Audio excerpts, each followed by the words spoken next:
सरबराह होंगे, जबकि काबुल पर हमला नहीं होगा। इक़्तिदार पुरअमन तरीके से मुंतकिल होगा। सिक्योरिटी फोर्सेस शहर की हिफाजत यकीनी बनाएंगे। ईरानी मीडिया का कहना है कि अफगान सदर अशरफ गनी का मुल्क छोड़ने का भी इम्कान सामने नजर आ रहा है। काबुल पर हमला न करने का मुआहिदा तय पा गया है। हमारे साथ मौजूद हैं सलमान अली अवान, ब्यूरो चीफ इस्लामाबाद। सलमान, एक दफ़ा फिर बताइएगा कि काबुल पर हमला न करने का मुआहिदा सामने आ गया है और आगे की सूरत हाल को आप कैसे देखते हैं, हमारे नाजरीन को बताइएगा। जी बिल्कुल, अगर जी मुआहदा तय पा गया है और इस हवाले से दस्तखत जो अगर हो गए हैं दोनों जानिब से, जिस तरह की इत्तलात सामने आ रही है, तो ये बड़ी अच्छी और खुशहाली बात है कि खून खराबा जिसका खास तौर पर वेस्टर्न मीडिया और जो पाकिस्तान मुखालिफ एलिमेंट हैं तालिबान के हवाले से नेगेटिव प्रोपेगेंडा कर रहे थे, पाकिस्तान के ऊपर भी खून खराबे का इल्जाम लगाया जा रहा था। तो बिलाशुबा तालिबान की बहुत बड़ी एक पॉलिटिकल पता जो है वो हुई है कि वो अफगान हुकूमत जो कि तालिबान को एक फरीक तस्लीम करने के लिए तैयार नहीं थी या तालिबान के साथ बैठने के लिए तैयार नहीं थी, अब उसी के वज़ीर दाखिला के साथ जो है एक मुआहदा तय पाया है जिसमें पुरअमन इंतकाल इक़्तिदार की बात हो रही है। यानी कि अशरफ गनी हुकूमत की एक तरह से छुट्टी जो है वो हो चुकी है, क्योंकि उनकी जानिब से, उनके वज़ीर दाखिला की जानिब से इंतकाल इक़्तिदार की बात हो रही है और एक इंक्लूसिव गवर्नमेंट की बात हो रही है। ये वही इंक्लूसिव गवर्नमेंट है जो कि पाकिस्तान भी जिसके ऊपर जोर देता चला आ रहा है और ये वही इंक्लूसिव गवर्नमेंट होगी जिसका ट्राइका प्लस के इजलास में भी जिक्र किया गया था कि अफगानिस्तान को एक अबूरी या ट्रांजिशनल इंक्लूसिव गवर्नमेंट की जरूरत है। इंतखाबात जो है डेफिनेटली अफगानिस्तान में फौरी तौर पर मुमकिन नहीं है और शायद तालिबान भी इंतखाब जैसी चीज के अंदर हिस्सा ना लें, तो एक इंक्लूसिव गवर्नमेंट की बात हुई है। और अगर ये पूरी हुकूमत जो है सही मानों में अगर एक इंक्लूसिव गवर्नमेंट बनती है, यानी कि इश्तराकी या इज्तिमाई हुकूमत बनती है, तो डेफिनेटली इससे अफगानिस्तान जो है मजीद किसी इंस्टेबिलिटी से बच जाएगा। और हमें तवक्को रखनी चाहिए कि हालात जो है वो एक पुरअमन जानिब जो है वो जाएंगे। अभी फिलहाल जो है सूरत हाल बन सके हम यही कहेंगे कि बड़ी फ्लूइड है। जो साबिक हुकूमत के अहदेदार हैं, साबिक फौजी अहदेदार हैं, साबिक आला फौजी कमांडर हैं, उनका क्या मुस्तकबिल होगा। अशरफ गनी जो हैं, जो कि यकीनी तौर पर अब अफगानिस्तान के साबिक सदर कहलाएंगे, उनके साथ क्या मामला तय पाते हैं।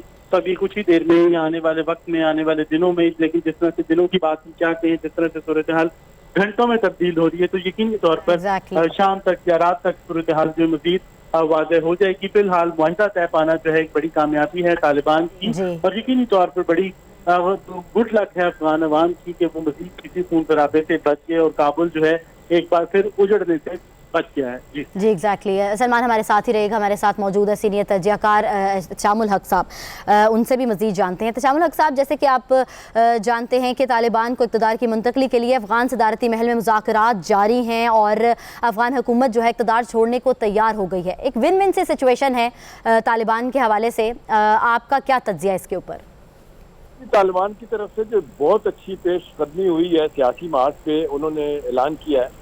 अभी मैं सुन रहा था जजीरा पे वो इंटरव्यू आ रहा था, सुहेल शाहीन जो इंटरनेशनल स्पोक्समैन है तालिबान के, वो ये कह रहे थे कि हमारा फैसला है कि हमने ताकत के जरिए काबुल में दाखिल नहीं होना।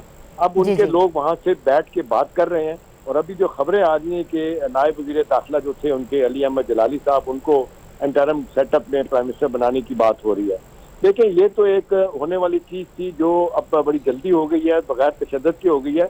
दूसरी तरफ अशरफ गनी का मामला 2 दिन से अमेरिका की हुकूमत की तरफ से वार्निंग आ रही थी, प्रेसिडेंट बाइडन की तरफ से आ रही थी और वो कह रहे थे कि हमें सपोर्ट करें, हमें एयर कवर दें, हमें फौजियों को दोबारा वापस लाने की बात कर रहे थे। तो उन्होंने शटर कॉल दी उन्होंने, बाइडन ने इसको अशरफ गनी को, लेकिन अशरफ गनी को समझ नहीं आई बात। और अब जो बातें हो रही हैं, जिस अंदाज से पीछे हट रहा है, तो मुझे तो वो गाना याद आ रहा है कि सब कुछ लुटा के होश में आए तो क्या हुआ। अब इतना नुकसान करने के बाद पीछे हटे हैं, लेकिन अच्छी बात है कि अभी भी मैं समझता हूँ कि बेटर सेंस प्रिवेल कर गई है। उन्होंने ना लड़ने का फैसला किया। उनको अंदाजा हो गया कि जितने वाज़ेह तरीके से 34 सूबों में से तकरीबन 22 सूबों पे जिस तरह उनका कब्जा हुआ तालिबान का, 403 के करीब डिस्ट्रिक्ट हैं, उसमें 250-250 पे करीब उनका कब्जा हो गया। तो ये सिग्नलिंग, पोस्टरिंग और मैसेजिंग जो तालिबान की तरफ से हुई है, मेरा ख्याल है साई ऑफ रिलीफ है इंटरनेशनल कम्युनिटी के लिए। अभी देख लें, रशिया भी कह रहा है कंपनी हम अपना एम्बेसी स्टाफ को वापस ही लेके आ रहे हैं। अमेरिकन की भी यही खबरें हैं, बाकी जगहों की खबरें हैं। एक तो उन्हें एहसास हो रहा है कि जी हमें कुछ तशद्दुद पे कुछ तस्वर जो आ रहा था उससे हमें बाहर निकलना है। दूसरा ये कि तालिबान ने ये ऑलिव ब्रांच ऑफर किया इंटरनेशनल कम्युनिटी को तशद्दुद का रास्ता ना अपनाने के बाद, लिहाजा उन्हें अंदाजा हो रहा है कि अफगानिस्तान की रीबिल्डिंग के लिए उन्हें वेस्ट की मदद चाहिए, उसके बगैर गुजारा नहीं है। लेकिन सबसे ज़्यादा मेरा ख्याल है साई ऑफ रिलीफ जो है जी, वो पाकिस्तान का और नेबरिंग कंट्री जो अफगानिस्तान के, रशिया हो, चाइना हो, ईरान हो, सेंट्रल एशियन स्टेट्स हो, जहाँ से खतरा था कि तालिबान बजोर ताकत जब पहुंचेंगे तो वहाँ पे और जो ग्रुप बैठे हुए मलेशिया, उनको मौका मिलेगा अपने सरहदी इलाकों में दहशत गर्दी करने का, वो उससे बच गए हैं। तो मेरा ख्याल है 2 दिन के अंदर तक क्लैरिटी आ जाएगी।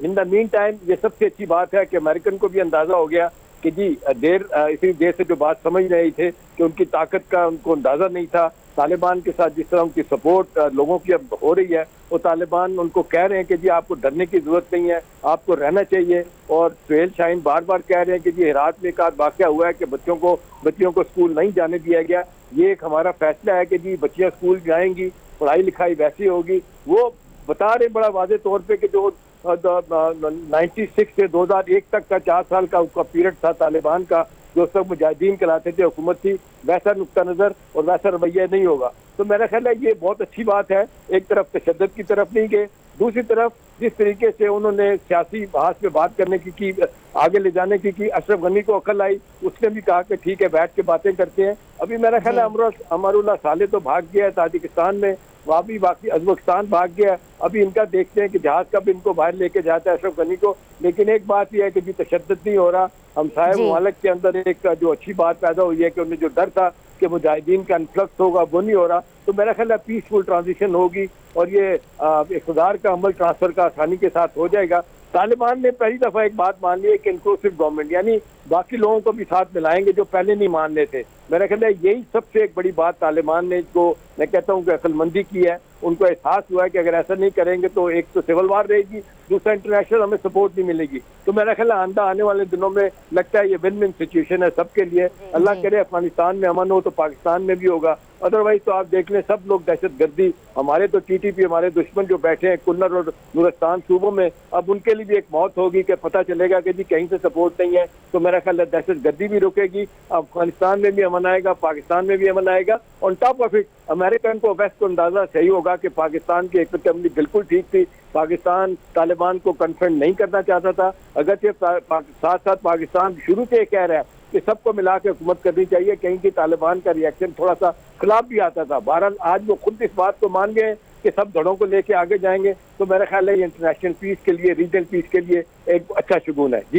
जी बिल्कुल दुरुस्त फरमाया आपने। और जिस तरह तालिबान ने हिकमत अमली अपनाई कि जोश से नहीं होश से काम लिया, और उनको पता कि उनकी विन विन सिचुएशन हुई है और उनको पता है कि इंटरनेशनली उनकी फतह हुई है, और अब तालिबान जो है काबुल में दाखिल हो गए हैं और हुकूमत इक़्तिदार जो है उनका अफ़गान का वो छोड़ने को भी तैयार हो गए हैं। और तालिबान को इक़्तिदार की मुंतकिली के लिए अब अफ़गान सदारती महल में जो मुज़ाकरात जारी हैं, अब देखें कहाँ तक पहुँचते हैं और क्या लाहे अमल इख्तियार करते हैं और किस तरह से इक़्तिदार मुंतकिली होती है, ये तो आने वाला वक्त ही बताएगा।